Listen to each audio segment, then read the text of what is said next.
vrai danger, le côté dark side du numérique. C'est un peu comme l'environnement, quoi. Il y a un problème, et ce problème, il est à moyen ou il est à long terme, mais c'est pas parce qu'il n'est pas là tout de suite qu'il faut pas s'y attaquer. Le réchauffement climatique, il va pas faire effondrer la planète demain matin, ou ce soir, ou cet après-midi, mais le problème, il est là. Et pareil pour la vie privée, il y a un moment en fait où on a, sans le réaliser, idem pour le changement climatique, on a pris un smartphone et dans le cas d'un Android, enfin en fait on a délégué la complexité à une entreprise, que ce soit Apple ou Google, et on n'a pas réfléchi à quel était son business model. Chez Google en fait on paye, on loue en fait Android et Chrome et tout le reste, et avec nos données personnelles. C'est un échange, et c'est un échange qui est pas avantageux pour l'utilisateur. Moi, j'ai fait le calcul pour Facebook, je parle de Google ou de Facebook. Pour moi, c'est quasiment la même chose en termes de business model. J'entends évidemment les services sont différents. Facebook, c'est 3 € par personne et par an, en comptant très très large, le coût de Facebook. Et en comptant vraiment très large, en comptant y compris la R&D, y compris leurs investissements immobiliers, etc. Tu prends tout ce qu'ils dépensent sur l'année, tu divises par le nombre d'utilisateurs, ça te donne 3 €, ça te donne 4 $. Quoi. Donc en fait, tu files toutes tes données personnelles, et quand moi j'ai une copie d'écran que je montre souvent en conférence, qui était la copie d'écran sous Android quand tu installais l'application Facebook, il te disait je veux accéder à tout, je veux tes contacts, je veux lire tes textos, je veux savoir avec qui tu as rendez-vous sur ton agenda, je veux savoir qui t'appelle sur ton téléphone, je veux accéder à tous tes fichiers, tous tes contacts, et les contacts on sait qui les prend et les upload. Enfin bon, voilà, je te pompe toute l'année. C'est monstrueux, enfin, zéro vie privée, quoi. Et en échange, je te donne un service, il vaut 3 €. Alors, il y a un moment où il faut quand même dire que c'est de l'arnaque, quoi. Enfin, ou en tout cas, sans juger si c'est de l'arnaque ou pas, dire, vous êtes sûr que vous voulez refiler toutes vos données à Zuckerberg, qui est, faut le reconnaître, un escroc notoire, un menteur invétéré, avec des casseroles aux fesses, mais juste incroyables. Si on se donne la peine de regarder, Zuckerberg, toutes les semaines, il y a un nouveau scandale. Il nous a dit, il y a presque un an, qu'il allait réparer Facebook, et on voit, il y a 3 semaines, que en fait, il vendait de la publicité à n'importe qui, en disant qu'elle était agréée par les candidats de l'élection. Alors que c'est l'élection américaine. Enfin, ce type ment et ressort des trucs scandaleux en permanence. Filez vos données personnelles à un type super malhonnête ou complètement incompétent, mais ça revient quasiment au même. S'il est aussi incompétent que ça, faut qu'il s'en aille. Donc s'il reste, c'est qu'il est malhonnête, parce que c'est pas possible de dire non, mais je contrôle tout, je répare Facebook, alors qu'il laisse passer des bévues pareils. Et donc c'est vraiment, il faut que les gens prennent la décision en connaissance de cause. Et je pense que quelqu'un de raisonnable ne va pas dire toutes mes données personnelles gratos pour Facebook en échange de 3 € d'un service qui vaut 3 € par an, c'est une bonne affaire. Non, c'est pas une bonne affaire.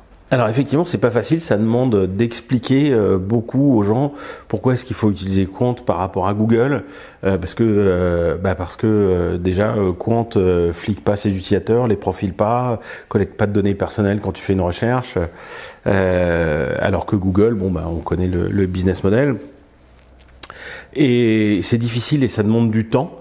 Et donc je passe beaucoup de temps, parfois devant des caméras, parfois en tête-à-tête dans des conférences, ou à rencontrer des gens influents pour essayer de leur expliquer, que ce soit des journalistes, des politiques, leur expliquer, attendez, vous savez, Google, ça a l'air d'être cool, mais Google, c'est un projet de société derrière, ou en tout cas, même s'ils l'ont pas défini comme ça, ça a une influence sur la société, et faisons attention à nos libertés. Donc effectivement, c'est au-delà du cool, et typiquement, le premier truc que j'entends, c'est moi, j'ai rien à cacher.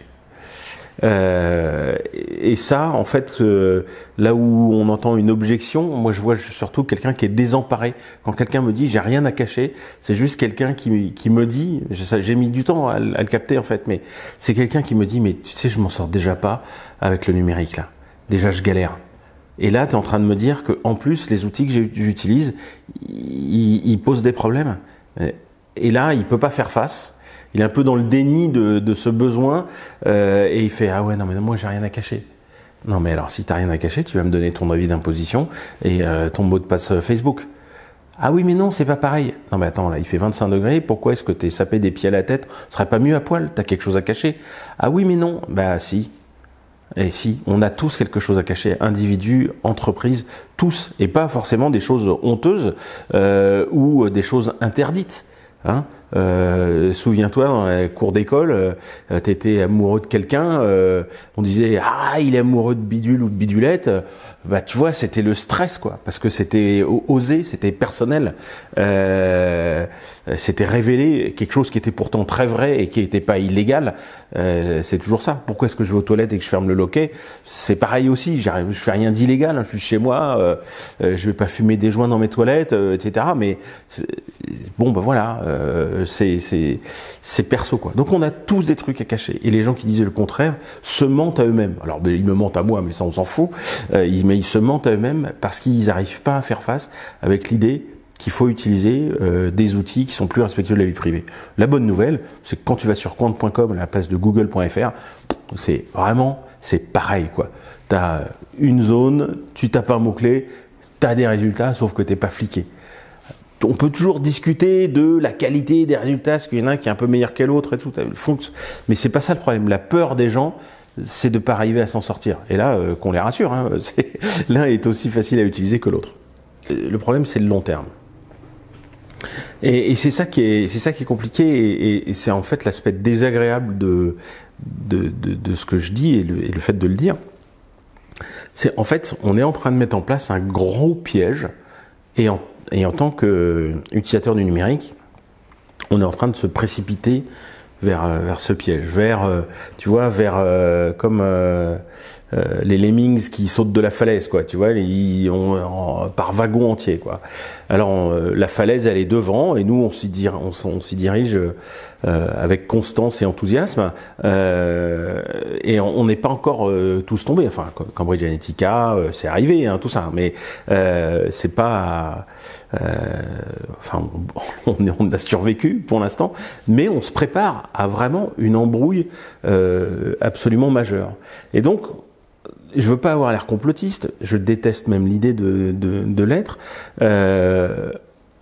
mais on va vers un avenir qui est sombre d'un point de vue société, en donnant toutes nos données personnelles. Et je vais te donner un exemple extrêmement concret,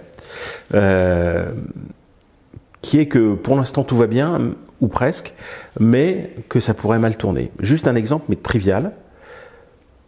L'élection de Trump. Personne ne croyait à l'élection de Trump. Même Trump lui-même, visiblement, la veille au soir, avec sa femme, s'engueulait parce que... ou le jour de l'élection, ils se sont engueulés parce qu'elle voulait vraiment pas qu'il le soit et qu'il pensait pas l'être. Puis il s'est rendu compte qu'il l'était. Il était président, il allait devenir président. Et là, il y a des Américains, dans le pays tout entier, qui se sont dit « mais c'est pas possible, c'est pas notre président ». Alors, il y a certains qui ont pris l'initiative de créer un site web en disant, le 25 janvier, le jour de son investiture, on fait des manifs monstres dans différentes villes des États-Unis pour dire c'est pas mon président, je suis contre ses idées, etc., etc. Donc il faut un site web, un truc un peu communautaire où tu arrives et tu peux dire moi je voudrais prendre l'initiative de créer à Pittsburgh, à Seattle ou je ne sais où une manif et ça va se trouver à tel endroit, etc. Rejoignez-moi et donc les gens montent des manifs, etc. sur ce site web, super. Jusqu'au jour des manifs, et là à ce moment-là Trump demande aux autorités américaines de saisir tous les fichiers log du site web pour savoir qui est venu, qui s'est inscrit, qui a monté des manifs. Et voilà, c'est-à-dire que Trump, on pensait pas qu'il allait être élu, et le jour même de son investiture, il fait un plan pourri comme ça. C'est-à-dire le mec, le jour 1 de son investiture, il fait ça, quoi.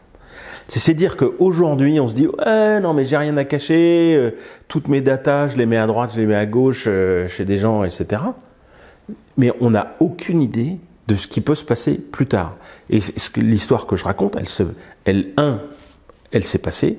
2, dans un pays où on pensait que les libertés étaient bien protégées. USA, the land of the free, quoi. Tu vois, c'est le rêve américain, tout ça. C'est des endroits où la liberté, elle est dans l'ADN, enfin dans la culture du pays. Et pourtant, c'est arrivé. Donc, ça peut arriver chez nous. Pas besoin de se rappeler qui était numéro 2, enfin au deuxième tour de l'élection présidentielle française la dernière fois, qui est ministre de l'Intérieur en Italie, comment ça se passe en Turquie, etc.